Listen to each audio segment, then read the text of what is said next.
remember what you said about this scene. It couldn't mean love. Now I know what you mean.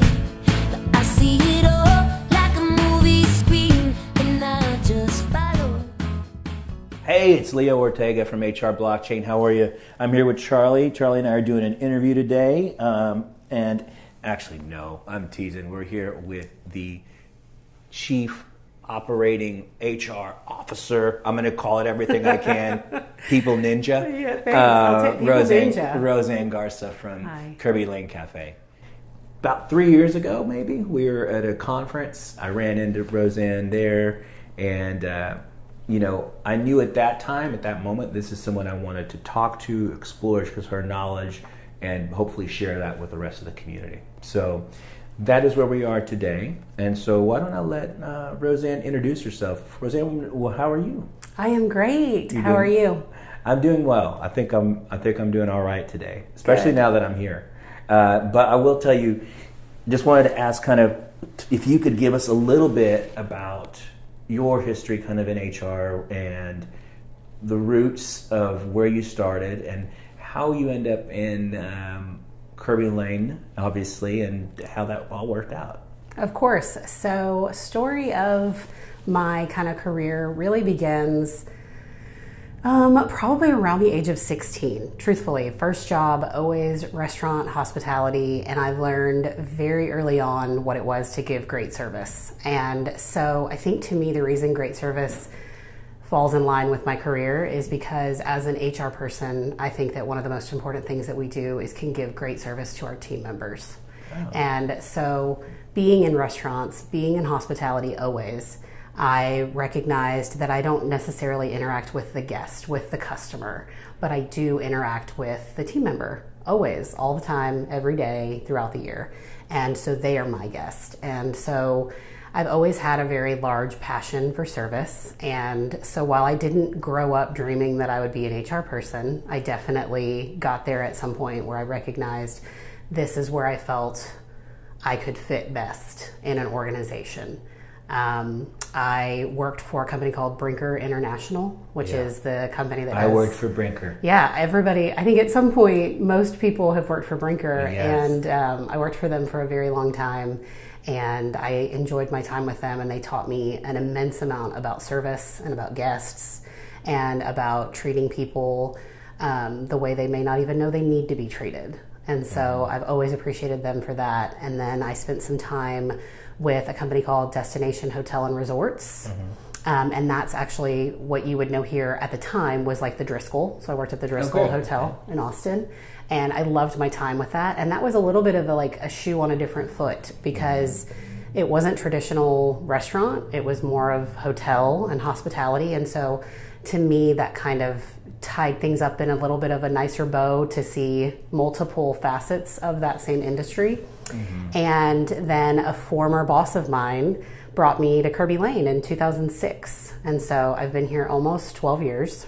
Jeez, that's which great. It doesn't even seem possible, but I've loved every minute of it. And I've been able to spend time with Kerbey. I actually came in to Kerbey, this little known fact, I was actually hired as the training coordinator because I had such a heavy background in training and development from previous jobs. And so I was brought in as training, and then shortly thereafter, based on some of my HR background, they recognized that I would be best for that role. And here we sit today.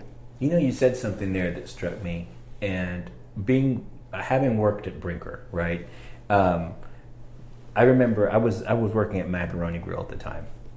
And so I was in college and doing my thing, and I don't know if you were involved with that concept.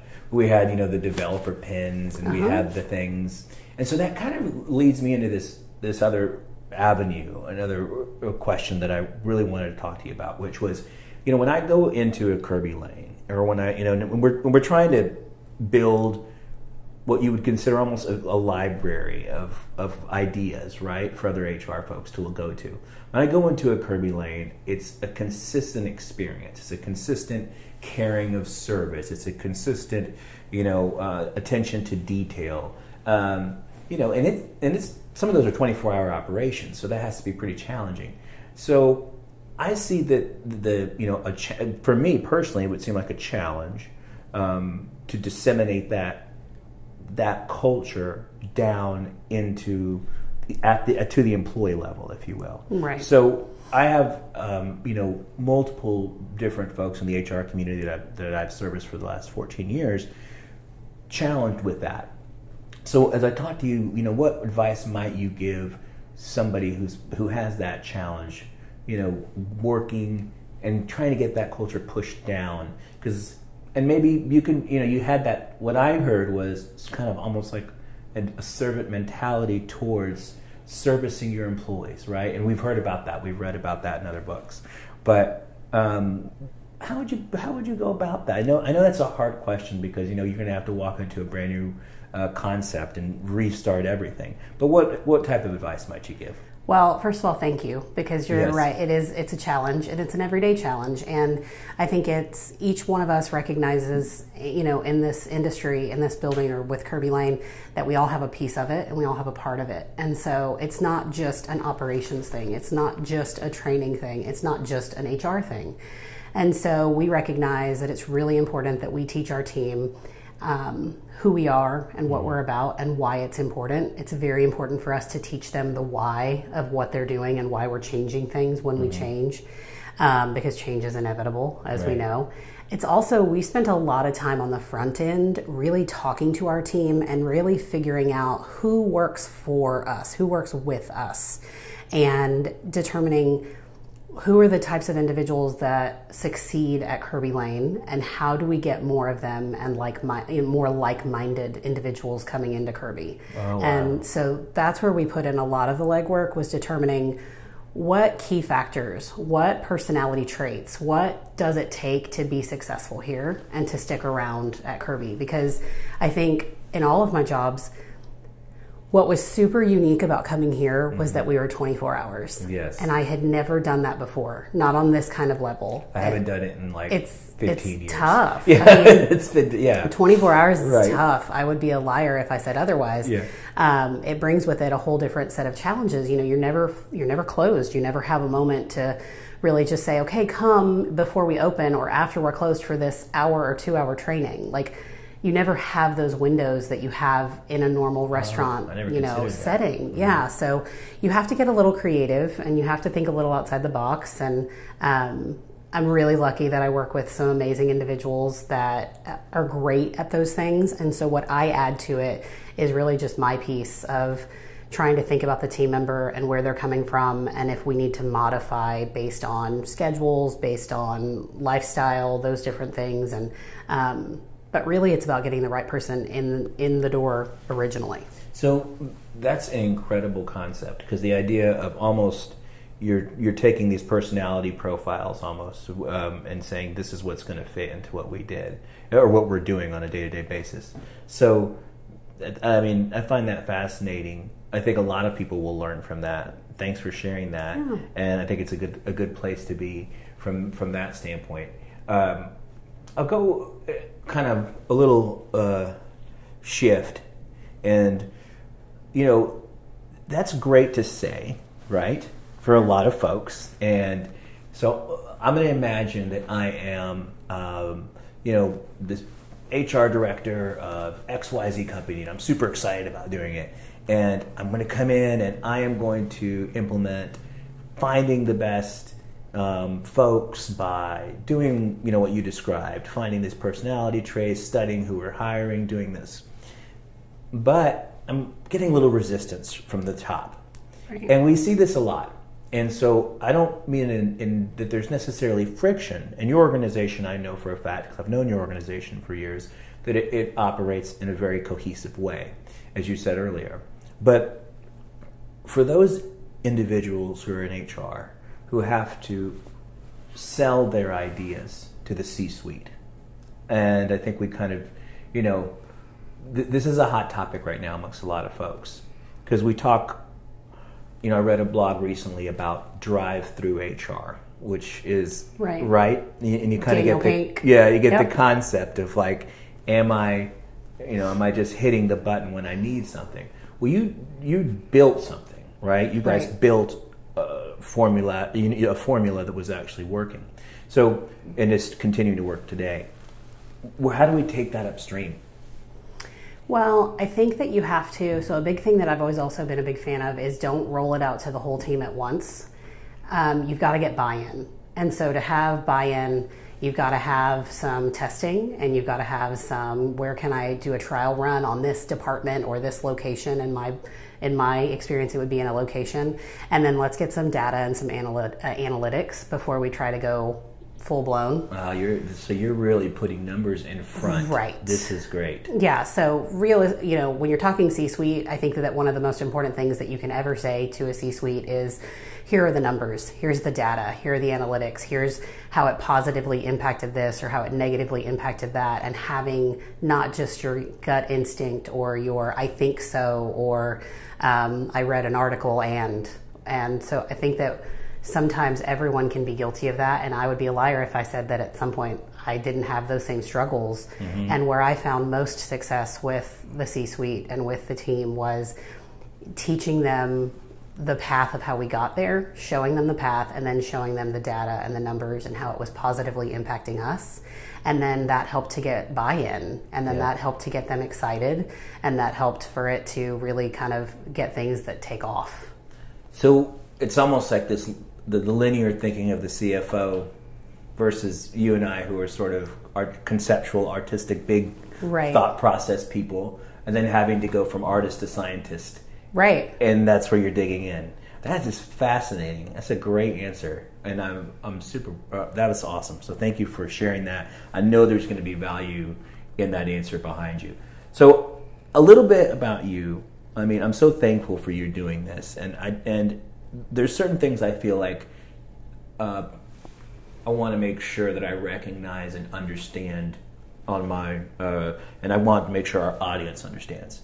So you were, in fact, the president of the Austin Human Resource Management Association. Correct. Here, right? Okay. I was. So, and we interacted in that, I think, a couple of times. And,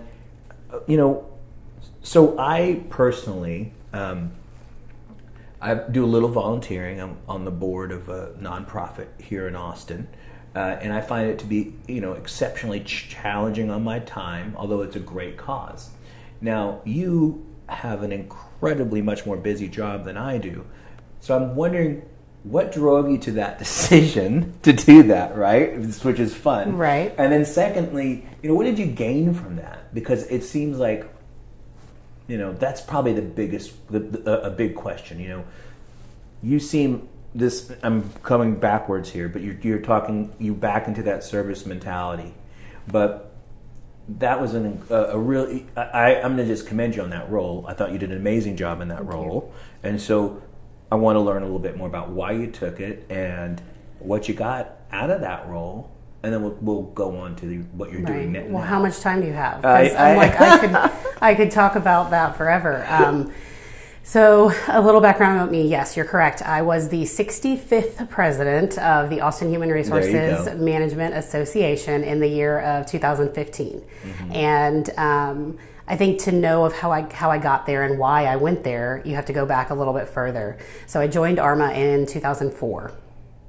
And immediately, that predates Kerbey Lane, right? That current job. Right. So I started with them, and I kind of was like, oh, what's this about? I need to meet people in my kind of, where I want to be and what I want to do. And at the time I was toying between, do I do grad school? Do I not? So there was a lot of things happening personally for me, but I always felt like I needed to always make sure I was investing in myself and investing in my career a little bit more. Because it wasn't somebody else's job to do that. It was really my job to do that. And so I always tried to keep a portion of my time dedicated to that. So that's kind of where ARMA came in. And then what's really funny is I was incredibly shy. I'm not, you know me, we've known each other for a few years.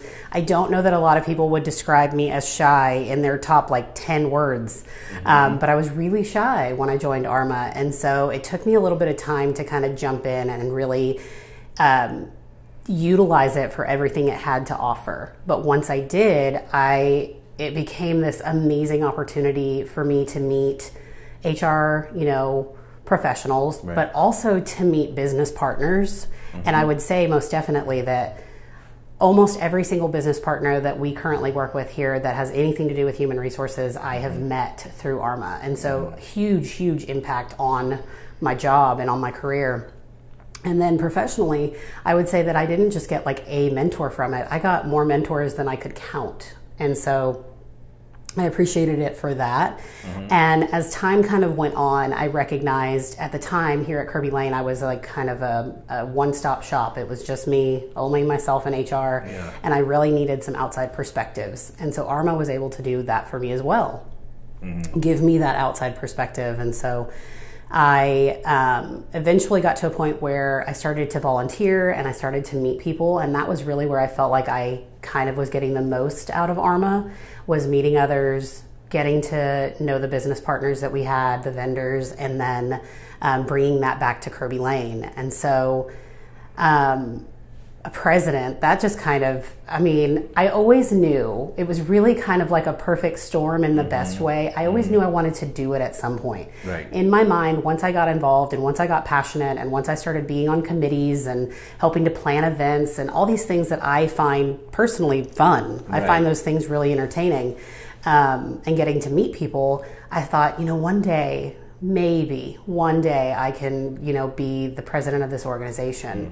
And then it just so happened that Juanita Baldwin, who is a great mentor of mine and a really good friend, she was president. And then right after her was Kevin Lashus. And Kevin is our immigration attorney for Kerbey Lane. And so Kevin and I had worked with each other professionally for years as well.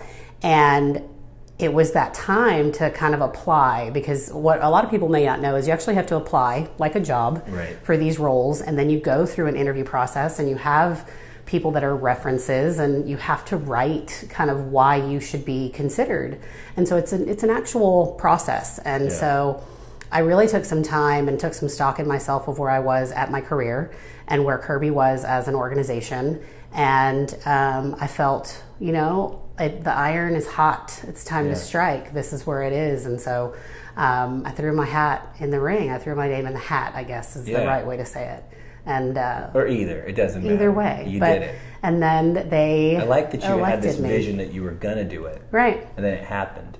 I see that a lot in working with you long term, as long as we've known each other.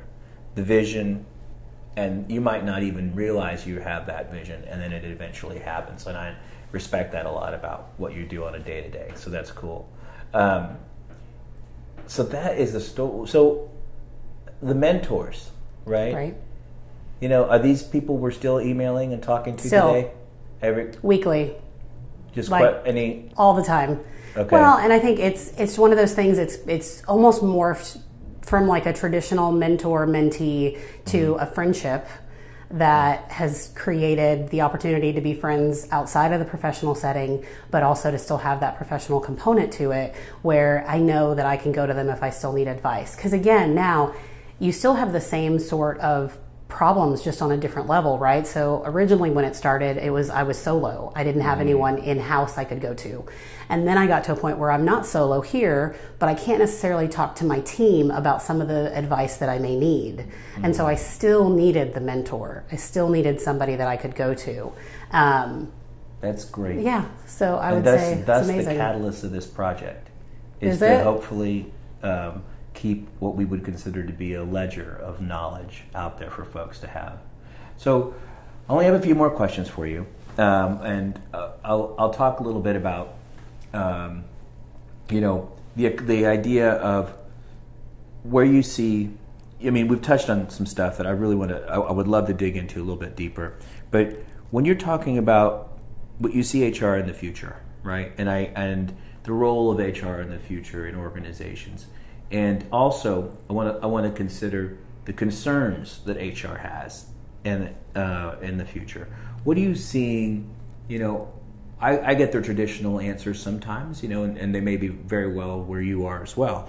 But I just want to find out on your end, like, what are you finding out? What have you thought about? If there's something that is keeping you up at night, which I doubt much does, but if there is, then what might that be in the ecosystem that exists right now in HR?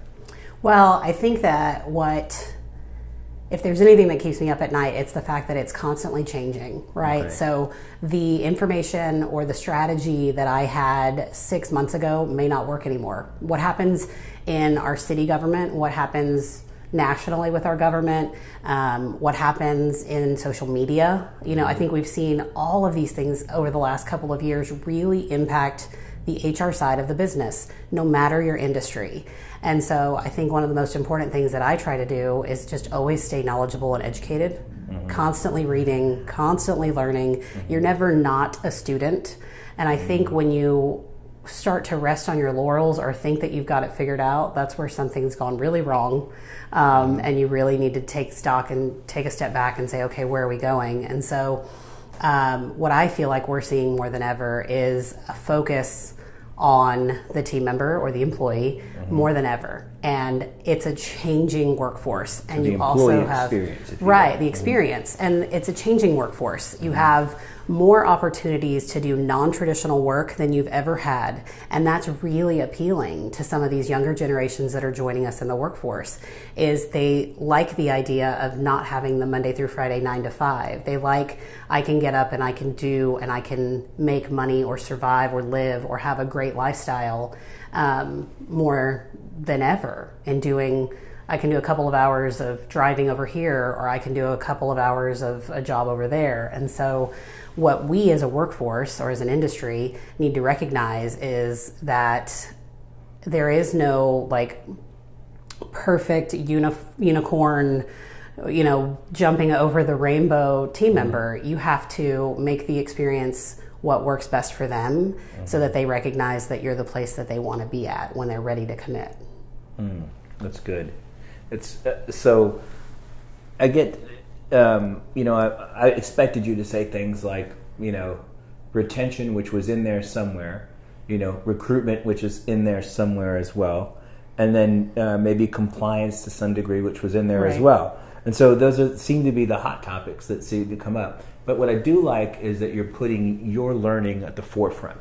Right. And I like that this is, you know, from takeaways from here, mentee groups that you're able to go to, you know, continuing to educate yourself within the realm of HR consistently and not just settling into the role. And then when you're ready to approach the C-suite, have data, have analytics, have studies. It's the same in all, I think, in a lot of industries with that. But I love that you brought those points up. I think at the end of the day, probably the last questions, and then I'll get into a couple of things for fun.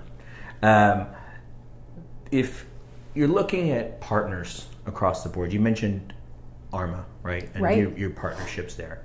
We have, I imagine your phone over there rings consistently with partner requests and so forth. You know, what advice would you give to those that, you know, I see on LinkedIn all the time, you know, what do you know about XYZ broker, or what do you know about XYZ vendor or technology company and everything else? You know, what advice might you give to folks when they're looking at that? So I think that for me, it's always important to know what's out there, no matter if you're looking or not looking, right? Because things change always. And I think it's really important to know, okay, well, this vendor currently works wonderfully, but if it at some point doesn't, where do I go? And to build on those relationships. And I think even you and I, that's a perfect example, right? It took time to get to that point, and it does. And I take our business incredibly seriously. And what I'm doing is it's directly impacting 700 team members, right? And as we grow, that number grows, and then their families and their children. And so I don't make any decisions kind of at the, you know, jump of a, you know, I can't think of all my phrases today. Right, that's okay. I don't jump. I don't make decisions jumping off of a cliff. I think about it. I talk to people. It takes time. That was a good jump analogy. Thanks. Absolutely, sure. And so I think you always have to be looking, and I think that part of the looking is what are your industry friends using and what is outside of your industry using, because I think that's another thing maybe sometimes that happens in an industry is you pigeonhole yourself and think, well, I need to be with the same vendors or similar vendors as people in my industry. And that's not always the case. And that's one of the big things here is we've always said, we want to change the face of the restaurant industry. That's a huge thing for us. And so if we only look at restaurant things, we're never going to change the face of it because we're never thinking outside the box. And so we try really hard to look at anything and everything. And that's hard too, because it's a really hard balance. You're right. The phone rings all the time. Yeah. They've managed to always somehow get my email. That's my fault. Yeah. No, it's not. But it's funny because it happens. And so I think you have to, again, dedicate. I am really disciplined on like what I dedicate in my schedule, right? And one of the big things that we say is that you spend 20% of your time in the business and 80% of your time on the business. And so on the business means these sort of things like who are the vendors that you might be interested in? What is happening with all of your systems? Are they where they need to be? Do you need to be talking to other people and seeing what they're doing? And I know that one of the big things, it can be, you go to a conference and, there's the giveaways and you throw your business card into the hat for a prize. And I think it's tough because so many people, you guys, vendors, they follow up and then you're like, no, I just wanted it for the prize. But really there's value in it. There really is value in it. And you just have to, decipher what is best. And I kind of always keep a running list of, where things are at and where it might be time to start looking in, that provider and who's out there and what are we doing and what can we do better.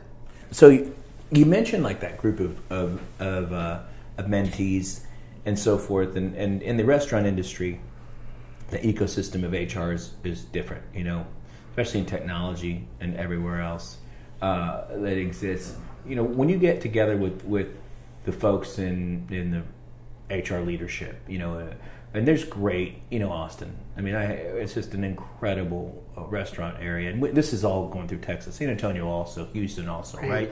So we've got these great restaurant groups looking for solutions and kind of not knowing where to turn in the sense of HR in that way. So when you're meeting with these folks, what's the topical conversation if I'm in there? If I was a fly on the wall, which with other restaurant HR, I'd love to be, but it's not always going to happen. Well, I think it's going to be. I think it's the traditional things like it is retention. What are you doing for retention? How are you hanging on to people? How are you making them happy? How are you ensuring that they're engaged? And so I think that's a huge topic of conversation. We also talk a lot about who our vendors are. Who are you using? Yeah. What's working? What's not working? What have you done? We try to spend time talking about outside of the box ideas. So some of the things I've learned from other restaurant HR colleagues of mine is, they do things like English at work. I had never even thought about that. And so it's just literally you're teaching your Spanish as a primary language, English. And so that's something that we brought in. And then some of the things that we do that others didn't do, where we do soccer leagues, because they love to have basically a chance to get outside of work and do something healthy and fun together. And so we've done that for a couple of years now. So there's a lot of different things, but I would say right now, if I had to tell you today, the number one thing we talk about is retention. Okay. Retention and hiring. Well, that makes sense. So, we've known each other for a little bit. So, if you had to put your finger on it, could you give me a name, or could you give me someone who's influenced you a lot in HR? Or you don't have to give me a name. Or was there a one single individual you think that when you look back, that really impacted the way that you view this industry? I think it was probably a culmination of people. Okay. But what I will say is, going back again, very politically correct. It is. I try. I like Look at me being super PC. Yes. But I try, to pinpoint one person I think would be unfair to others. I think there were lots of people that I was lucky enough for them to see me and say, I see something there and I'm going to try to cultivate that. And I love those people for it. And I hope they all know it. And if they don't, maybe one day I'll tell you who they are, all of them. Just kidding. Yes. But I think that probably the biggest year of me growing as a professional and as a person was that year as ARMA president. And I would say that everyone I worked with, everyone that was on the board of ARMA at that time, and everyone that was here within the Restaurant Support Center of Kerbey Lane, they all had a major impact on me and where I wanted to go and what I wanted my personal brand to be, and how I wanted that to be associated with me. And so, again, I'm cheating a little bit because I'm not giving you one person, but I'm saying the whole board that I worked with in 2015 and then anyone that I worked with here at Kerbey had major impact for me. That was a huge turning point in my career, in my growth, in my ability to be a leader. It was one of the toughest years too. I mean, it really was. It's a hard balance to do a more than full-time job that's paying you, and then this volunteer job that you're really just doing. It's fueled from your passion, and I loved that year. I loved it. It was always great. So you had your what Tim Ferriss would refer to as the HR tribe of mentors. Yeah. So you had that book of just constant information that you could go to, people that were hitting you with the questions you mentioned earlier. So it's fantastic. I think that we got some stuff done today. Good. I feel good. I feel like maybe on a personal note, we like to keep these things a little bit lighthearted if I can, which is hard because HR can be a heavy topic, right? Right. And you and I normally spend a lot more time laughing than we do probably speaking about this. But this has actually been incredibly deep. I hope that our audience is able to take what I took out of this. I can't thank you enough for what you've done today, because we all know that time is incredibly precious. We can't get it back, right? So we appreciate you spending that time with us today and going through everything. Thank you. I appreciate it as well. Okay. Well, fantastic. Great. We'll see you on the other side. And by the way, I didn't see any Kerbey queso come in here yet, so we'll have to get that later. Yeah, we'll have to get the Kerbey queso later. We've got a lot of new great items right now, so you need to go check it out. Tons of good stuff. Actually, I was there 2 days ago. So Were you? Yeah, I saw the new menu. Well, good. It's easy. All right. Well, thank you so much, and I appreciate it again, Roseanne. Yeah. Okay. I had to know this. Favorite song? Favorite song. So very random, and I'm sure most people would never picture this as my favorite song, but it's Bye Bye Miss American Pie. No, but the more curious thing is, why would they not picture that as your favorite Well, song? I just don't know that. I don't know. Maybe that's my own assumption. You completely strike me as a Bye Bye Miss Do American I? Pie Okay, girl. well, good. Then I'm living up to the stereotype. Yeah, and I see why you like it. Beautiful Don McLean song. Classic. And it never ends, really. I think it plays forever. And it tells a story. And if I keep playing it, I'll have to get copyright information. Right. So I better stop this. You better stop. But we'll play it when the video's off. Yeah. Okay, cheers. Cheers to you. And I'm assuming there's a wine tasting Of downstairs. course, always. Okay. We just do that every day. Well, let's go there. We're a restaurant, right? Okay, perfect.